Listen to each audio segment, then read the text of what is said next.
समारम्भां ज्ञानसागरमध्यमां विद्यासागरपर्यन्तां वन्दे गुरुपरम्परां वन्दे गुरुपरम्परां वन्दे गुरुपरम्परां। हमारे समक्ष विराजमान आदरणीय काशीनाथ जी गौरवान्वित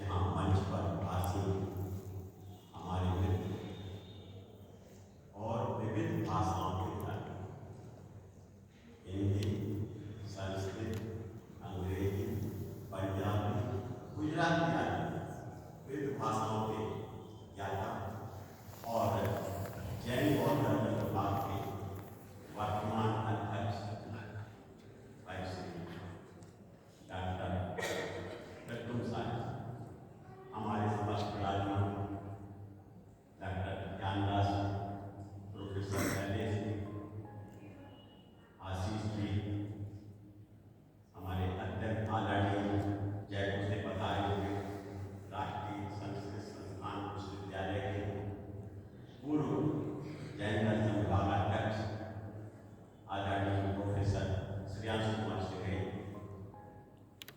धर्माली भट्टाचार्य जी बैठे हुए हैं। तो देखिए, मैं एक बात बता,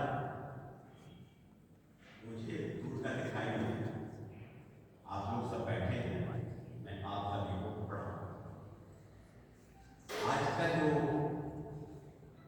विषय है इस अंतरराष्ट्रीय संगोष्ठी का, जैसा कि आपको याद है कि श्रमण परंपरा में कर्म सिद्धांत और राष्ट्रवाद उसकी। मैं सर्वप्रथम आज के जो सत्र के संयोजक उनको धन्यवाद देना चाहता हूँ सराहना में, इसलिए कि जितने वक्ता अभी तक यहाँ पर आए उन्होंने किसी को टोका नहीं और ये परंपरा आगे की कायम रही। मैं इस संकाय के संदर्भ में एक दो बातें कहना चाहता हूँ। काशी की यदि कोई धड़कन है तो वह है बाबा विश्वनाथ। और काशी हिंदू विश्वविद्यालय की यदि कोई धड़कन है तो ये वर्तमान संस्कृत विज्ञान विज्ञान संघ।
नाम दिया जाता है तो वो श्रमण संस्कृति। और श्रमण संस्कृति के भी दो भाग, एक जैन और दूसरा।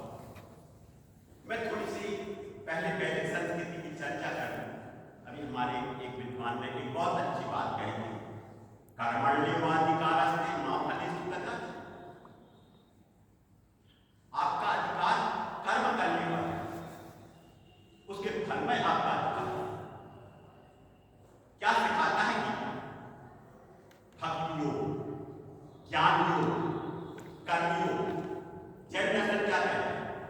जैन दर्शन कहता है सम्यक दर्शन, सम्यक ज्ञान और सम्यक विचार। ये भक्ति योग क्या है? अपने आराध्य के प्रति समर्पित हो जाना, यही भक्ति। आत्मज्ञान प्राप्त करने वाले ज्ञान योग है, और तदनुसार आचरण करना ये कर्म। जैन दर्शन यही है, सम्यक दर्शन, अपने आराध्य के प्रति आपकी सच्ची श्रद्धा होनी चाहिए। सम्यक ज्ञान, ज्ञान हो लेकिन सम्यक उत्तम ज्ञान, और ज्ञान के अनुरूप जब तक आपका आचरण नहीं होगा, सम्यक दर्शन ज्ञान चालक प्राणी मोक्ष मार्ग, तब तक आप कर्मों से मुक्ति को प्राप्त नहीं कर पाएंगे। ये योगीराज भगवान। अब जो बात अभी कही गई थी कि कर्मण्येवाधिकारस्ते मा फलेषु कदाचन, कर्म में अधिकार, क्योंकि इसका मूल कर्म है आपने पिछले जन्म में कैसा कर्म किया था, तदनुसार आपको फल मिलेगा। जो आप चाहते हैं वो फल नहीं मिलेगा, फल वो मिलेगा आपके कर्म के अनुसार। अच्छा कर्म किया है, बुरा कर्म किया है तो बुरा।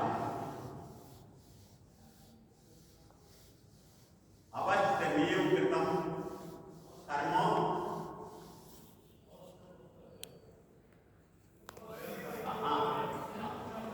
अपने द्वारा किया गया जो कर्म उसका फल आपको भोगना ही। देखिए, जब मैं यहां पर चर्चा कर रहा हूं, भारतीय संस्कृति, वैदिक संस्कृति, श्रमण संस्कृति की चर्चा करता हूं। श्रमण संस्कृति के दोनों अंग है, उनकी चर्चा करता हूं। श्रमण संस्कृति को समझना है, खंड खंड में नहीं समझ सकते। भारतीय संस्कृति को समझना है तो खंड खंड में नहीं समझ सकते। ये नहीं कह सकते हैं ये वैदिक संस्कृति है, ये जैन संस्कृति है, ये बौद्ध संस्कृति है, उनका अस्तित्व है, उसको इनकार नहीं किया जा सकता।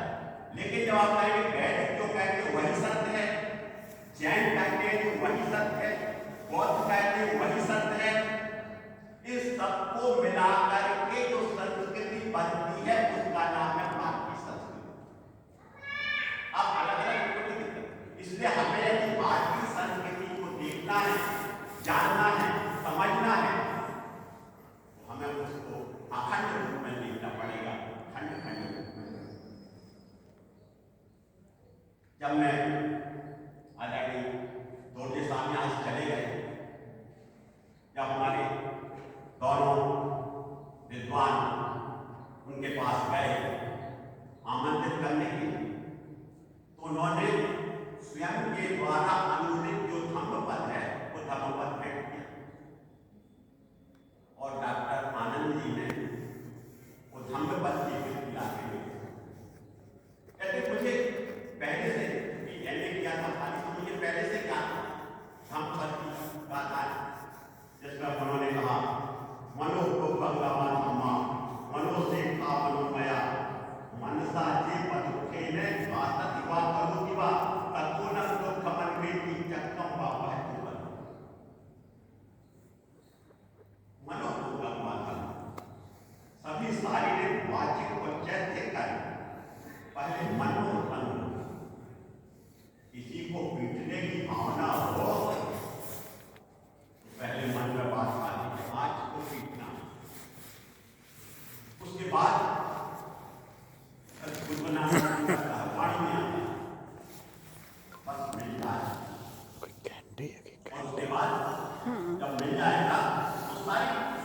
दवाई करते हैं नहीं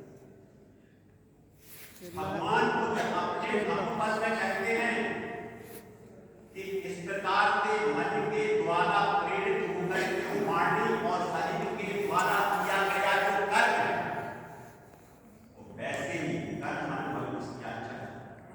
वो कर्म को वैसा ही आपका अनुसरण करता है जैसे बैलगाड़ी का जो बैल है उस बैल का चक्र जैसे पहिए जैसा अनुकरण करते हैं वैसे ही आपके द्वारा कहा गया आपके द्वारा किया गया जो कार्य है उसका अनुसरण किया जाता है जैसे चक्का अनुसरण। तो कार्य आप करें कुशल कर्म करेंगे अकुशल कर्म करेंगे कुशल कर्म का फल अच्छा अकुशल कर्म का फल बुरा। जैन दर्शन कहता है सुबह गोल्डन असुबह वापस शुभ कार्यों ने पुण्य का काम और अशुभ कार्य। तो ये जो बात है वो एक धर्म में नहीं है। एक गंगा जी का जल है कोई 80 घाट से लूटा भरता है कोई 10 घाट से लूटा भरता है कोई 9 घाट से लूटा भरता है और वो कहता है मेरा पानी बना सबसे शुद्ध है 9 घाट। दूसरा कहते नहीं मैंने 10 घाट से पानी भरा है मेरा लूटा मेरे पानी जिसने 80 से भरा वो भी कम नहीं करता कि मेरा पानी शुद्ध है।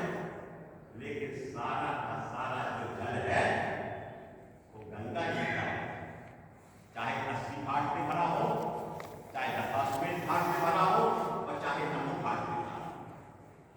तो ये भारतीय संस्कृति है। आप देखेंगे एक दूसरे से मिलते जुलते सारी बातें मैत्री करुणा मुदिता उपेक्षा ये बात जो कही गई ब्रह्म व्यवहार के रूप में बौद्ध दर्शन में है। जैन दर्शन कहता है सत्वेश मैत्री गुणसुख प्रबोधन क्लेशेश जीवेश कृपा परत्वम माध्यस्थ भाव विपरीत सदा यही बात योग में कही गई। चित्त प्रसादन के जो साधन बतलाए गए कैसे आपका मन उन्नत ये सारी बातें जो है वहां तो जो हम देखते हैं कि किस प्रकार की इस सारी जो संस्कृतियां हैं वो कैसे मिली। अब दूसरी बात आई ये तो पहली बात कही वो तो खेल यानी छोटे मन से किए गए जो कर्म हैं उनके संदर्भ में उदाहरण दिया भगवत ने कि बैल जैसे जैसे चलते हैं बैलों का ही अनुसार चक्र करते हैं। दूसरी बात तो कहते हैं बात केवल वही है कहते मनसा से पसंद प्रसन्न चित्त से कोई कार्य किया जाता है तो सुख वैसे ही अनुसरण करता है जैसे व्यक्ति की जो छाया है व्यक्ति का कभी साथ नहीं छोड़ती है। यदि आपने अच्छे काम किए हैं तो आप जंगल में चले जाएंगे जंगल में आपको सुख शांति प्राप्त होगी। हमारे जो ऋषि मुनि हैं वो अच्छे कर्मों के कारण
बात करता है, नो कसाई की चर्चा।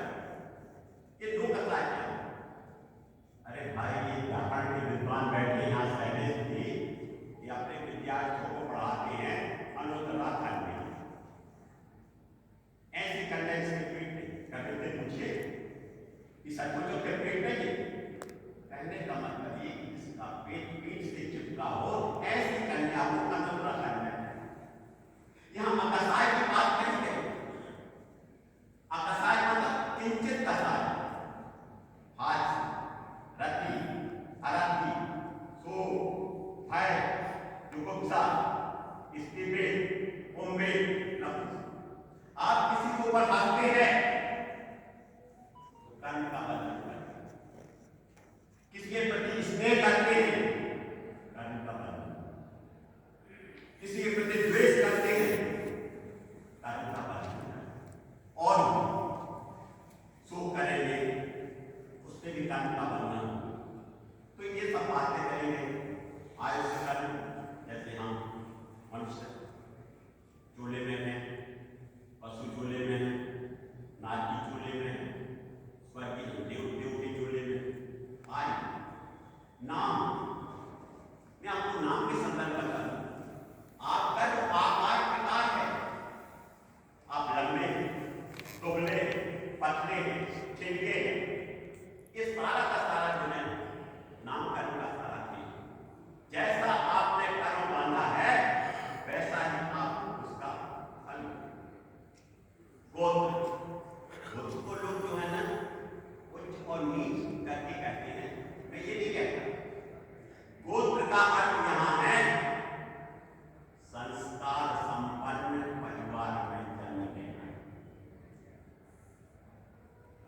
निम्न, इसको कहते हैं निम्न कर्म, निम्न कर्म जहां संस्कार नहीं है, संस्कार विहीन कुल में जन्म लेना, ये हमारा गोत्र कर्म है। अंतराय इनको लेकर के इसे वादा करना। तो ये सारी कर्म क्या बताए नहीं।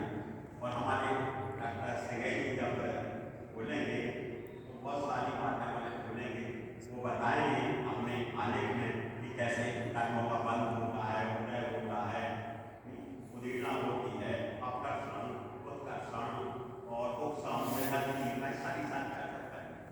मैं केवल यहाँ पर अपने वक्तव्य के माध्यम से इतना कहना चाहता हूँ, जो बौद्ध दर्शन ने कहा, धम्मपद में कहा, नहीं बहरेण बहराणी समन्ति उपराजा, अवरण संबंधी एस धम्मोसन। कबीरदास कहते हैं गाली आवत एक है, पलटत होत अनेक। एक ही गाली है और आप शांत हो गए, कोई आगे बैठ नहीं। गाली आवत एक है, पलटत होत अनेक। कहे कबीर पलटो नहीं रहे ही। क्या मतलब है? आप यदि उसको चिल्लाएंगे तो प्रतिध्वनि होगी। एक होती है क्रिया, एक होती है प्रतिक्रिया। क्रिया जो होती है वो स्वाभाविक होती है, लेकिन जब प्रतिक्रिया होती है तो क्रिया को देख करके प्रतिक्रिया होती है। तो हम यदि अच्छा कर्म करेंगे, चाहे आप जैन दर्शन को ले लीजिए, बौद्ध दर्शन को ले लीजिए, वैदिक दर्शन को ले लीजिए, अच्छा कर्म करेंगे तो उसका अच्छा फल मिलेगा, और खोटा कर्म करोगे खोटा फल। इसलिए इस संगोष्ठी का जो आयोजन किया गया है वो सिर्फ इतना था आप लोगों के दिल में उतारने के लिए कि बुरे कामों से आप विरत हों और अच्छे कर्मों को आप आज हमारे माननीय सम्राट जी ने और हमारे मित्र आदरणीय डॉक्टर विक्रम साहिब सिंह जी ने मुझे यहाँ आमंत्रित किया, और इतना ही उसके प्रति तो मैं उनका आभारी हूँ।